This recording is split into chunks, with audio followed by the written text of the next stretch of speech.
I like to say that I'm a heart surgeon without a blade because I go inside and help people identify the trash from their past that no longer serves them but continues to show up as their biggest problems in business, life, relationships, and health. If you really want some movement, I promise you there's a better way than what's been taught out in the world today.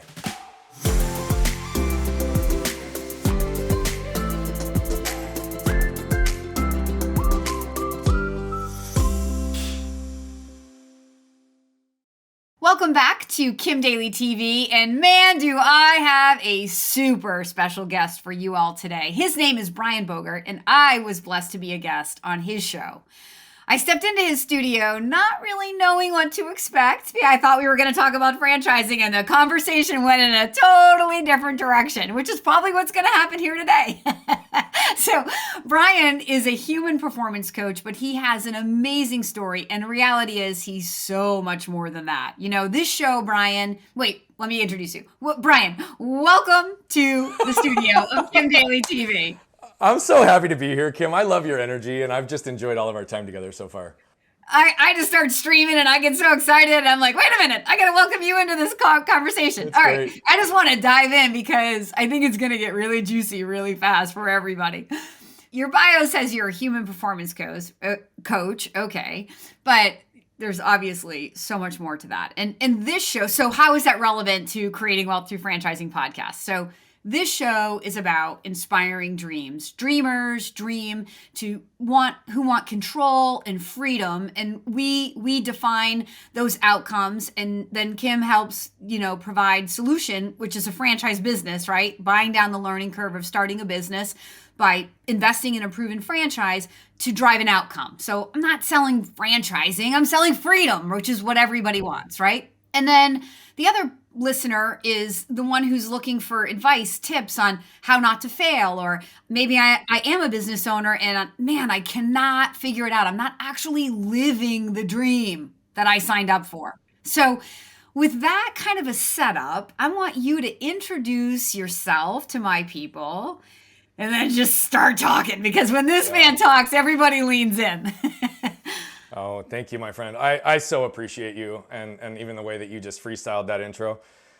Here's the thing. I always have to say this. I'm a human being first. I'm a husband and father first.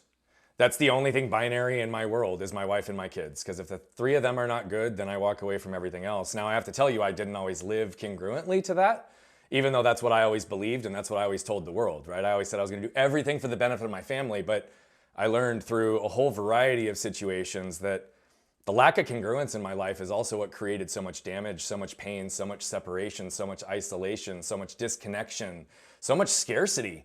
And I didn't even know it was there. And so really, I like to say that I'm a heart surgeon without a blade because I go inside and help people identify the trash from their past that no longer serves them, but continues to show up as their biggest problems in business, life, relationships, and health. And in all the work that I've done with some of the highest performers across the planet in multiple different industries and areas of expertise, is people are never stuck because they have the wrong strategy and tactics in their life. Ever. Now, knowledge helps us. Strategies and tactics are essential for scaling and leveraging your life and your business, but they are not the thing that keeps you stuck. Without fail, every single time, it comes back to the trash from your past. Now, here's the catch, and I'm going to say this really quickly, and then I'm going to give you a little perspective to my story. But the reality of it is the trash from your past is not your fault. It just becomes your responsibility once you become aware of it or you start burying others in yours. Most of the time, it's generationally inherited. It's patterned in because what is the trash from your past? It's those moments that you've experienced in your life that you want to pretend never did.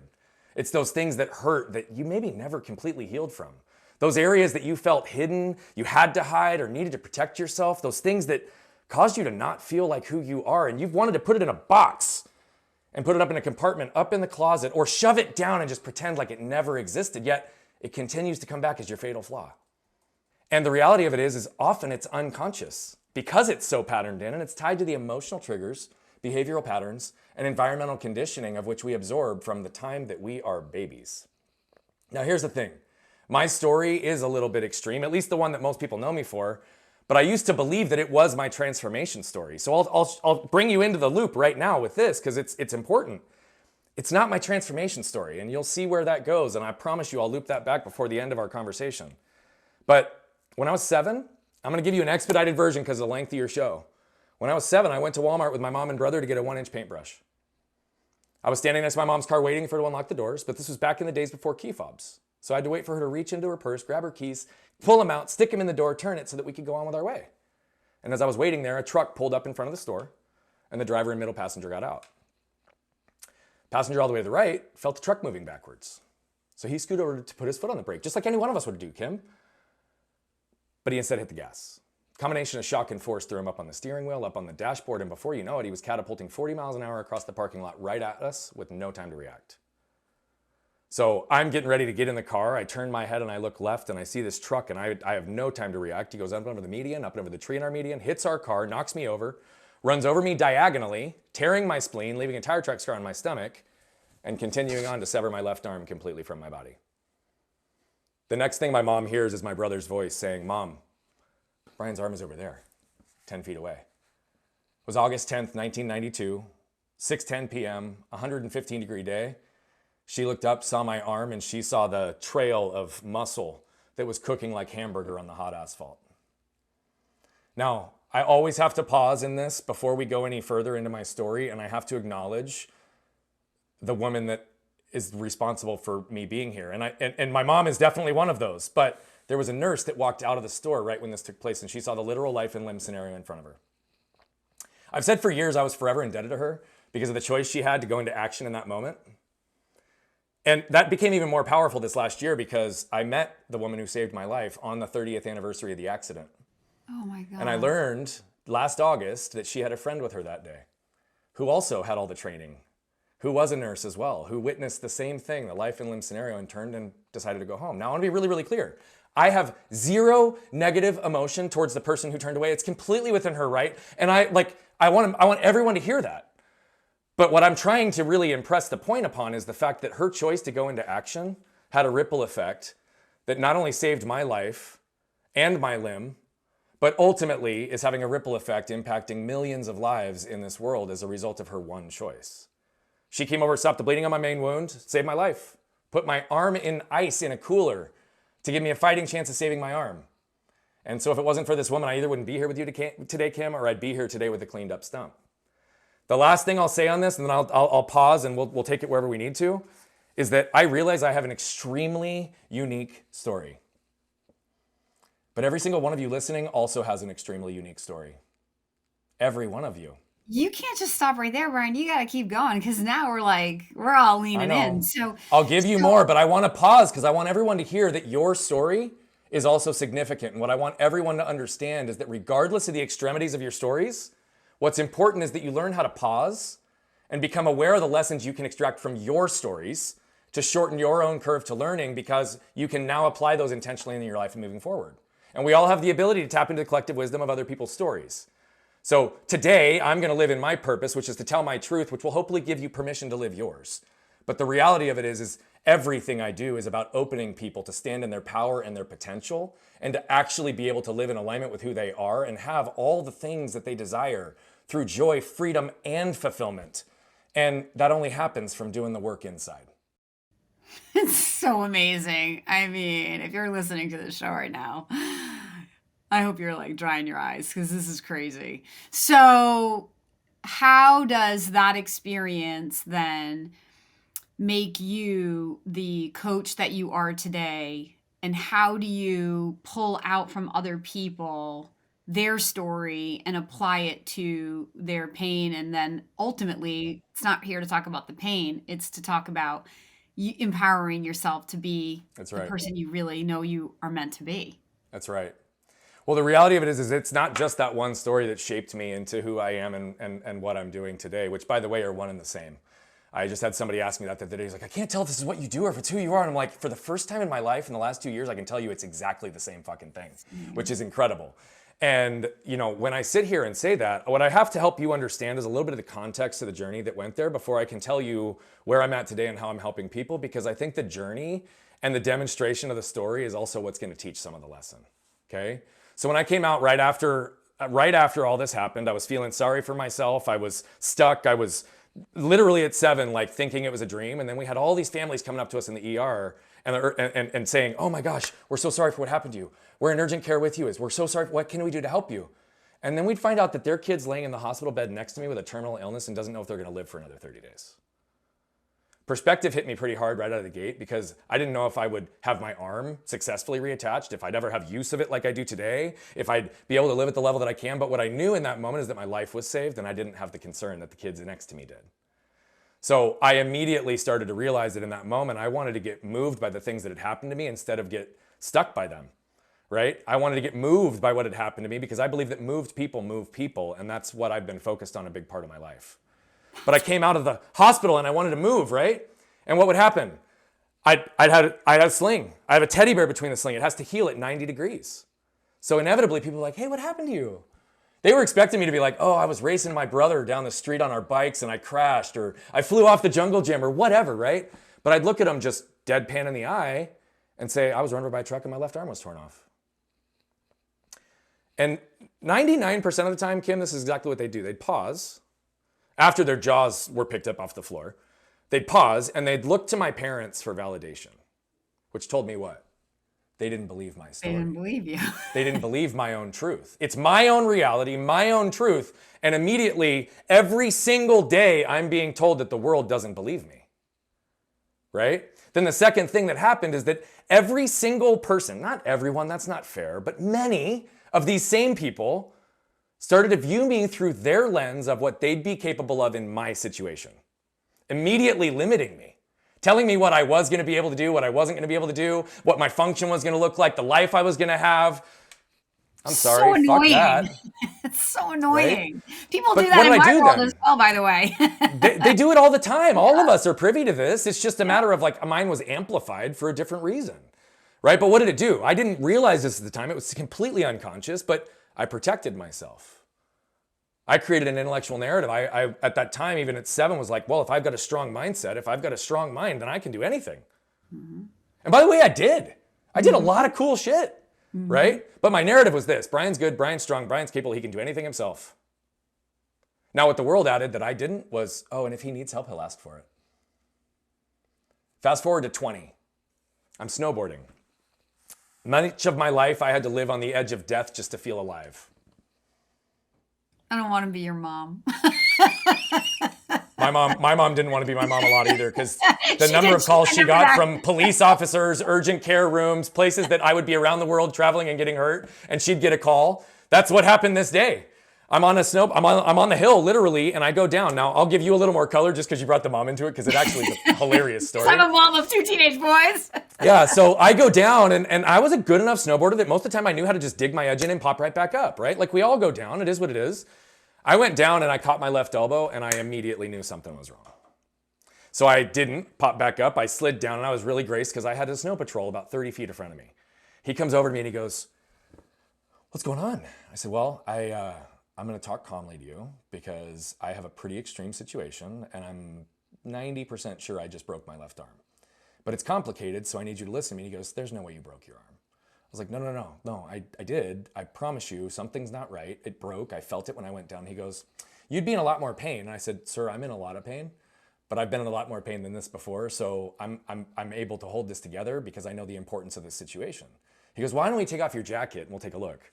We take off my jacket. My sleeve was covered in blood. He goes, I think you broke your arm. I was like, so we're getting on the helicopter to go to the airport that we were at. And he calls my mom from his cell phone while we're on the helicopter, and I'm talking to her, and she's like, where are you right now? I was like, I'm in a helicopter. I'm headed to the hospital. She's like, what's going on? I said, I rebroke my left arm where it almost fell off, like where it was taken off in 07. And she's like, what, that moment, she's in a different state. Like, yeah. So I had to take it to the mom side for just a second because there's truth to that.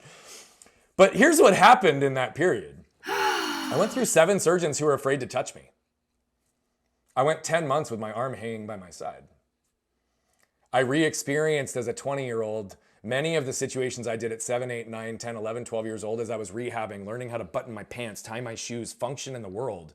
But now I don't have all the support around me. Wow. Right? I had my family and my parents doing it. Now at 20, I'm sitting here and I'm like, I'm in the most depressed place I've been. It's the darkest place I've been. I'm isolated, I'm alone, and I was surrounded by people pre-accident. Like, all over the place. So many friends, so many people. No one was there. And here's the crazy part. I'm not upset at them. They bought into my narrative. Brian's good. Brian's strong. Brian's capable. Brian can do anything himself. Oh, and if he needs it, he'll ask for it. I never said that though. And in my most vulnerable period, at least in that point up until this life, I didn't have the courage to ask for help. So I started to focus on human connection through vulnerability and authenticity, right? If I could get people's walls down, if I could get them to open up, like maybe I'm finally going to connect with people. Maybe I won't be alone. So I went on this path of chasing what I believed was human connection, but I didn't have a healthy model for what that looked like.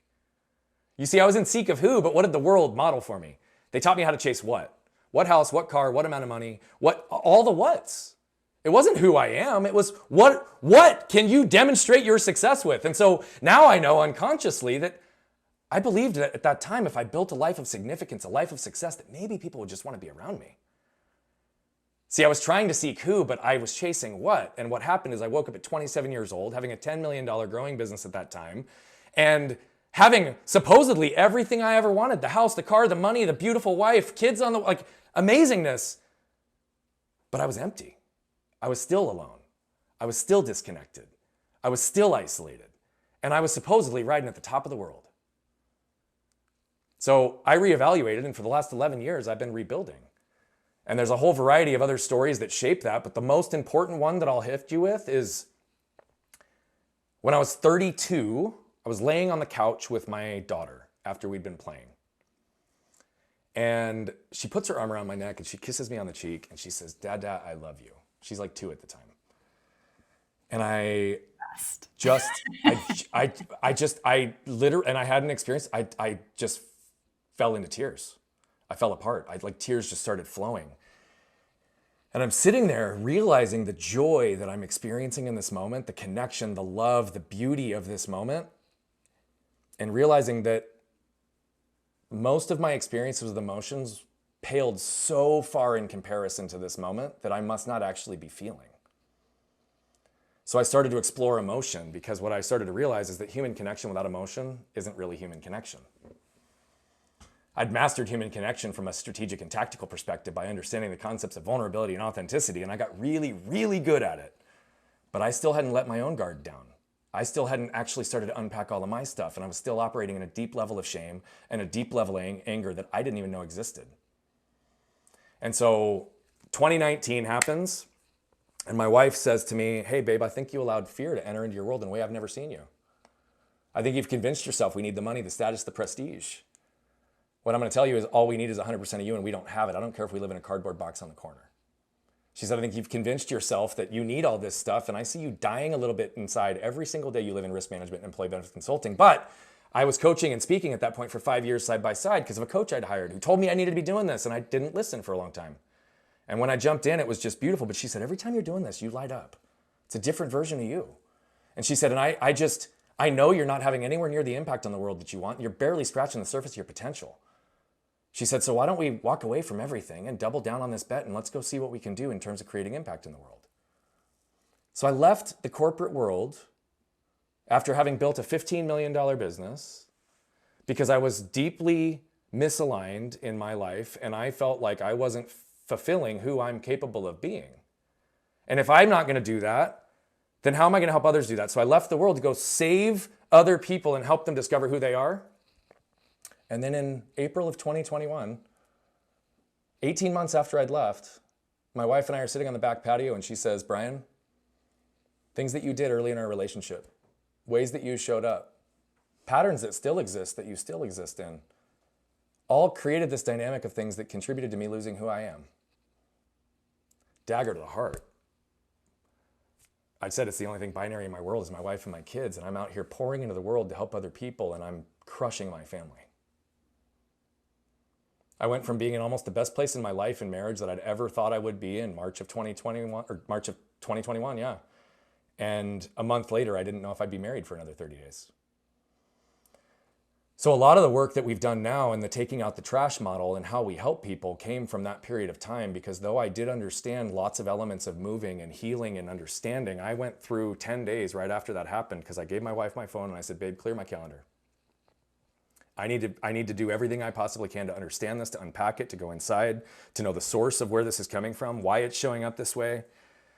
And a lot of these things I'd been teaching already in coaching and speaking for a long time, but not to the depth that I had to go to, because this anger that I was existing in was buried so deep it could barely be excavated. I didn't even know it was there. And 99% of the people in my world, when I told them that I was dealing with anger, they're like, what? You? I'm like, yeah, like, but really what's happening is I have the power to infuse life and love into people. Imagine that turned on the other side. I was damaging my family. And so I made a promise to her that I'd do everything in my power to make sure the negative effects of anger never would impact our house as a result of me again. And I'm proud to say that 2 years later, it's only happened 5 times. We've reversed generational patterns. We've now repaired relationships with multiple generations backwards because we've had very intentional, healthy boundary conversations. We've allowed our kids to understand what they're worth receiving in terms of language, love, connection. And for the very first time since my kids have been alive, and for the first time in almost 17 years together, the last 18 months, my family finally feels emotionally safe with me. Amazing. I'd provided physical safety, financial safety, leadership, love, all these things, but I had not given them the emotional safety because of my armor and my trash. And I was burying them in it, and I wasn't aware of it. You're so beautiful. What an amazing, amazing story. So let's bring that back to, I mean, I want to promote what you do. Like, how do you help people? So bringing it back to business owners, Yep. maybe some people listening to this are like, I don't know if I want to go all the way back there. Like Yeah. you might be thinking after you talk to Brian, what choice do you really have if you want the outcome? But at least I am, Yeah. So, I mean, you're so much more than like human behavior. It's like, you're like the best life coach I ever listened to, ever, bar none, So how do you bring this back to practicality in terms of like someone who's thinking about breaking through the fear of starting a business, changing your life? How do you begin, and how does someone take the first step if they want to work with you? Yeah. Great question. And I promise I will keep this answer tight because it's clear, it's needed. The reality of it is that I'm going to ask just one question, because most people the first thing they say is, great, okay, you're the garbage man. You help people identify and take out the trash from their past. How do I know if I have trash? Well, first and foremost, the answer is every single one of us. If you're human. Yeah, if you're exactly. human. And so that'll be the simple one. But here will be the next piece, is I'm going to say, okay, if you are really still questioning and trusting whether or not this is the case, who was the last person that made you feel like garbage? If you have any emotion, any reaction, any defense, any feeling, any thought that comes from that question, you've got fucking trash. Okay? Awesome. And so the thing I need to help people understand is, again, people believe that they're stuck because they have the wrong strategy and tactics in their life. That's never the fucking case. It always comes back to the emotional triggers, behavioral patterns, environmental conditioning, the intellectual and emotional narratives that were formed most of the time in our first 7 to 14 years of life that cause us to believe something that our whole lives we've only further validated that belief because of the ways that we've sought it versus challenging it. Right? So I'll give a case study. I'll give you an example. Okay, because a couple other questions I'll ask for those that hear, like, hey, I'm trying to jump into this. I'm trying to escape the corporate job. I want to jump into franchising. Oh man, Kim does this amazing work. I love her. Her heart's amazing, but shit, I don't know if I can handle the financial investment. I don't know if I'm going to be okay, right? Like all of these thoughts. Has any of you listening, have you ever missed a sale because you were too afraid to ask? Where's that fear come from, right? Have you ever felt taken advantage of by a client or friend because they know that you're always going to say yes, no matter what? You're going to show up. You're the one who's going to do it. Or your kids. Sorry. But the point is that's true, right? Look at all of these patterns. Like those moments you feel disconnected, alone, you're experiencing FOMO, like whatever the case, if you exist in the low frequency, negative emotion side of the spectrum, you have trash. And it will show up in your business. So here's a case study. Coming into COVID, I started working with a client. He called me in September of 2020. He's in the commercial real estate business.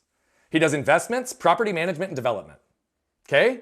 So he's in all three, and he views himself most as a property manager, but he recognizes that the wealth and everything else they do is going to come from the other pieces. At this time in his life, he was owed $250,000 from his own organization because he forgoed his own pay to pay his team. He was on the tail end of a $650,000 settlement that he lost, and it's not a fair situation. The guy got fucked, right? And so he's extremely guarded in life. He communicated to his team that I have 17 months of liquidity left. I care about you all so much. I'm telling you that because I don't see how this business is going to exist and survive.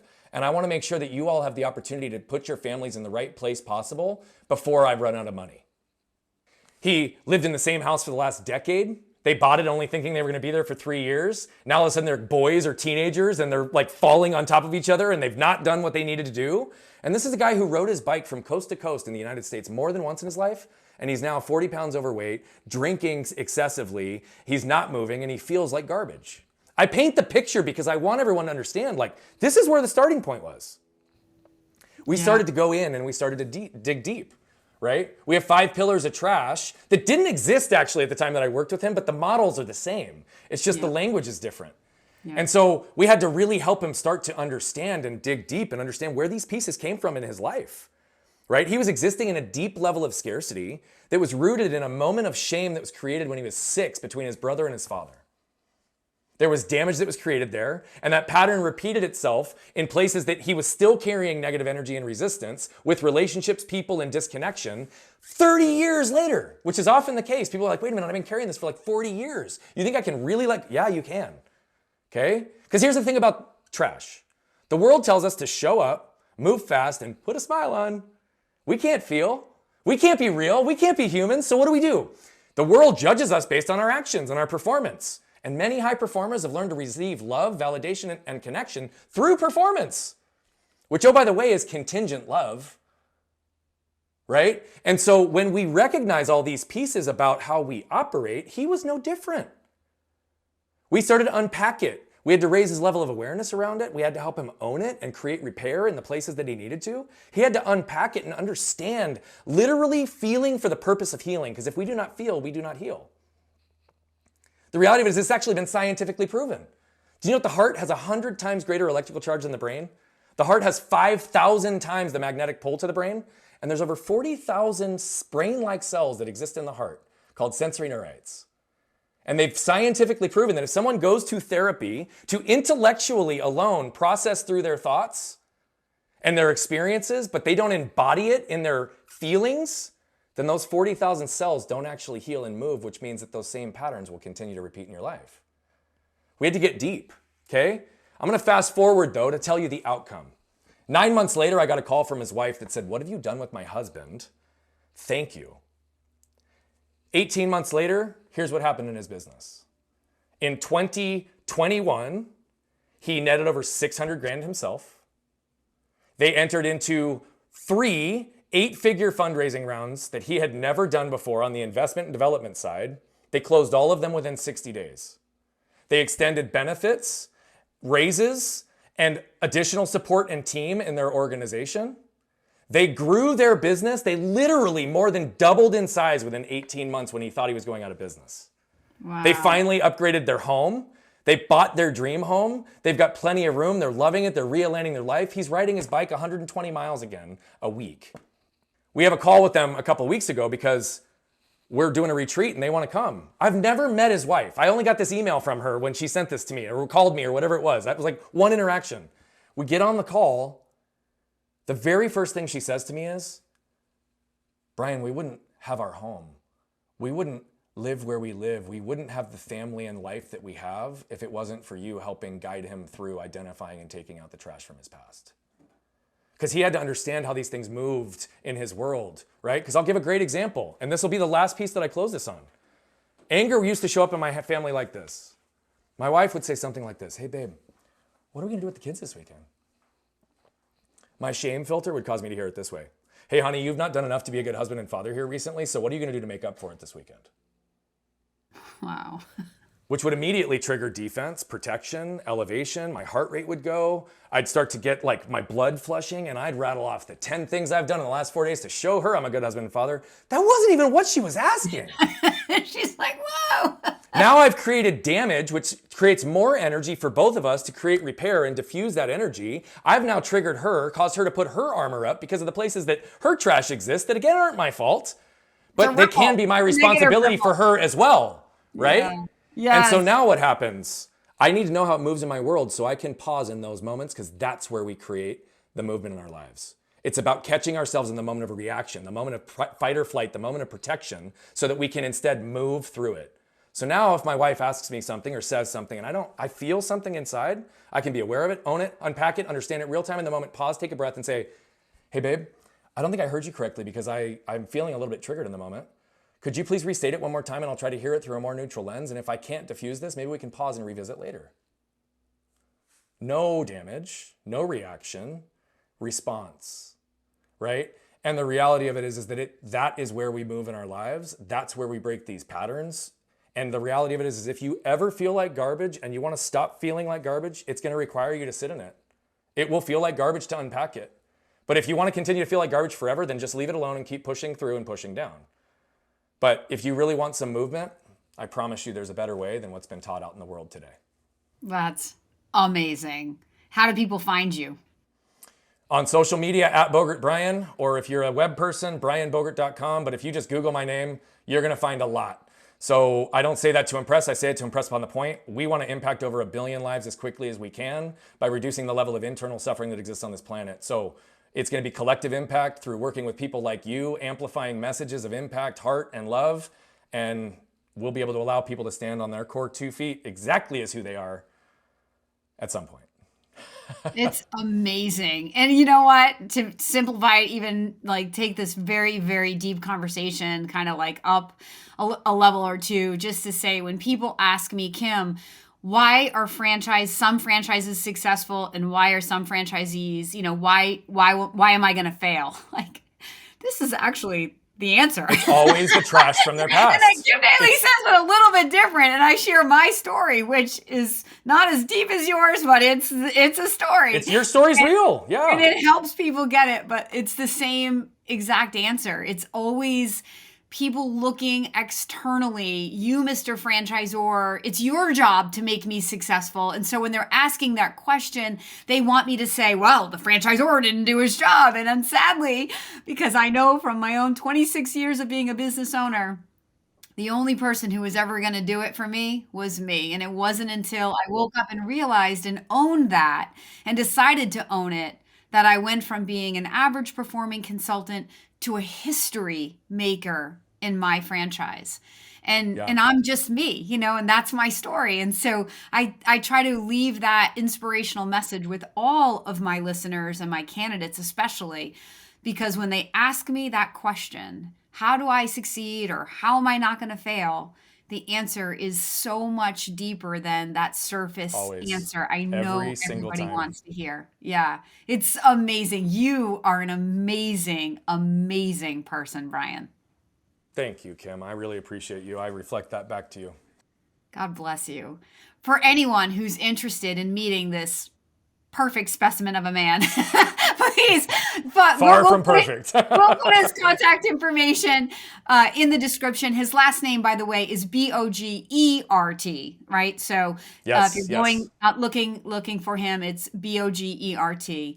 And until next time, my name is Kim Daly, and I want to be your daily coach.